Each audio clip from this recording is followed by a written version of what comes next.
こちらは4月に作ったヒューケラドルチェのスリットバスケットです。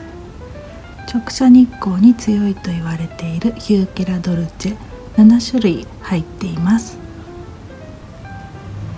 こちらがブラックベリータルト、これがスイートプリンセス、これがブラックジェイド、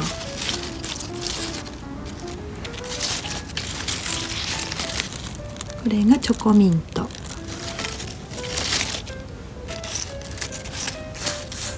これがバタークリーム、メープルファッジ、アップルシブーストです。結構生育に差があって、このブラックジェイドが一番茂っています。チョコミント押され気味です。スイートプリンセスもちょっと押され気味、調整していきたいと思います。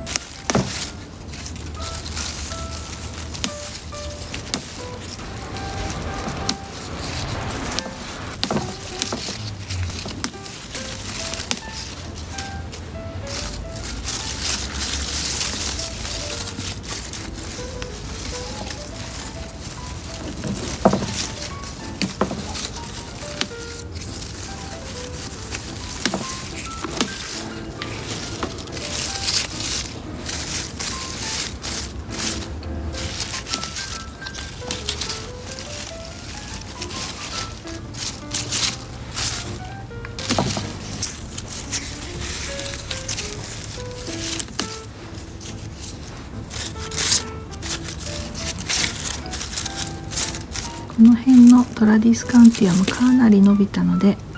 カットします。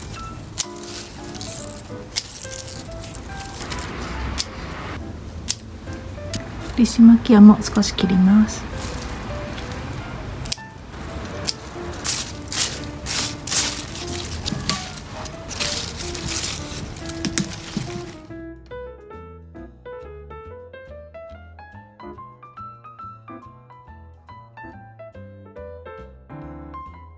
こちらのスイートプリンセス、すごく好みの色形です。丸くてとっても可愛らしい葉っぱだと思います。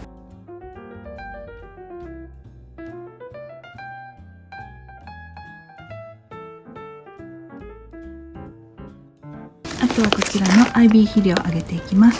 こんな感じで IB 肥料を置き火しています。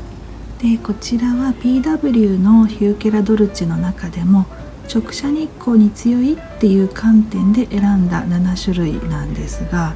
作ってみて思ったのはそれぞれの品種のイメージが違うので、例えばこちらのブラックジェイドはこういう黒い葉っぱで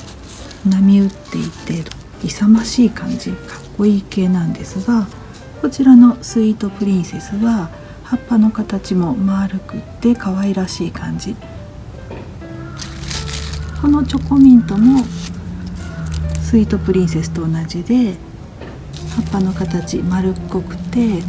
全体的に小ぶりで可愛い感じ。こちらのアップルシブーストはどちらかというとこちらのブラックジェイドみたいなかっこいい系に近いかなって思うんですね。一つのバスケットの中でイメージが混じってしまっていて、ちょっといいんですけど、ちょっと次作る時は違う感じにしたいなと思います。でこちらヒューケラドルチェのフローズンマスカットなんですが、こんな感じでとっても可愛らしい系なんですね。